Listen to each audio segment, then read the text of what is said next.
The early 1960s were a turbulent yet transitional time in the United States, especially in the South, where a young minister from Atlanta had been cast into the spotlight of a movement for change.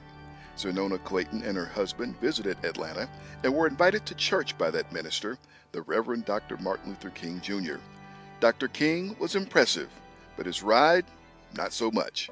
Sir, why are we going in reverse? And while the windshield wipers go with the sun shining, and he fell out laughing. He said, "Oh, well, this car won't do right till it goes about a block and it warms up, then we'll go forward." And sure, we went in reverse till we got up to Edgewood. And then he stopped, then started again. She laughed at the car, but Clayton and her husband, an editor for Ebony magazine, would leave a high-profile life in Los Angeles to join Dr. King with his work leading the SCLC in Atlanta. You had to have respect for what he was doing.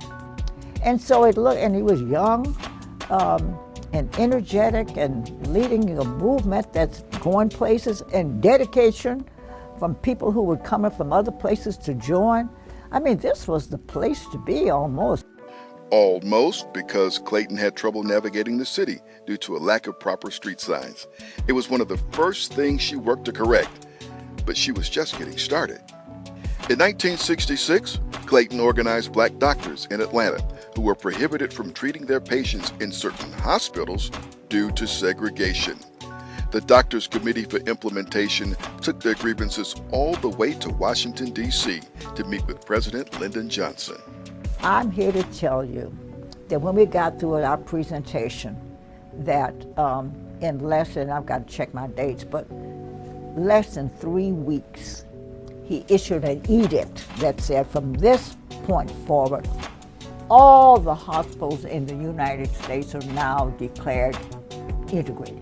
All along, Xernona Clayton had become a close friend and confidant to the King family, so much so that she was called on to drive Dr. King to the airport before his last trip to Memphis in 1968. Clayton remembers the rather odd behavior of the King children that morning. "No, Daddy, don't leave us. Don't leave us." This continued till got out in the parking. Then I was driving, so now he's the passenger. They went to the passenger side, and both of them blocked the door. "Daddy, don't go." They're pleading with him. That had never happened. It was the last time she would see Dr. King alive. His assassination had a profound impact on Clayton, who had begun working at WAGA-TV. There she became the first African American in the Southeast to host a daily program, a groundbreaking accomplishment that young people still ask her about today.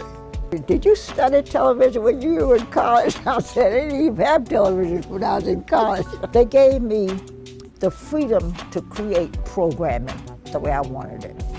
But most of my shows were interracial. I had white people, black people, short people, all that.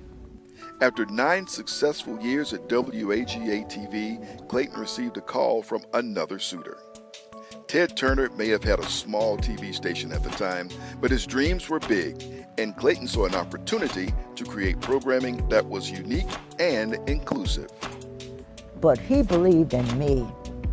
Xernona Clayton became one of Turner's most trusted advisors. In 1988, he appointed her corporate vice president for urban affairs with Turner Broadcasting. Several years later, Clayton created the Trumpet Awards at Turner Broadcasting. Hands up, hands up, hands up, hands up.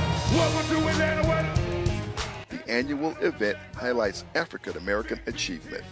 He gave me a check for $5 million. That's how I got in here.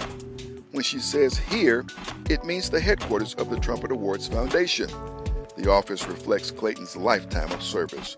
It's a short walk from the CNN Center, where Xernona was troubled to watch last summer's Black Lives Matter protests turn violent. And people often ask me if Dr. King came back now, what would he say? I said the first question he'll ask is, "You all haven't solved this problem yet?" You know, we're still trying to get the problem solved. So I'm on their side now. You know, do something. Do something. like initiate the International Civil Rights Walk of Fame, so future generations can see the footsteps they're following. In September of 2011, the city of Atlanta renamed a portion of Baker Street Xernona Clayton Way, and Hardy Ivy Park is now Xernona Clayton Plaza. When I got out of the car and when they took the curtain out, I started crying. It was a big moment for me. A fitting honor for a woman who addressed the need for street signs when she arrived all those years ago, an unyielding dynamo who became a trusted ally to two of Atlanta's legendary giants. Xernona Clayton has led a movement of her own. Now, at 91 years old, this groundbreaking change agent and civil rights icon simply says she saw things that needed to be done and did them. I'm glad that I don't do anything for recognition. I probably wouldn't do as much, because you're looking for it, you ain't gonna always get it. But I feel good. I feel good. And so that's what you really want, you want to feel good. I feel great.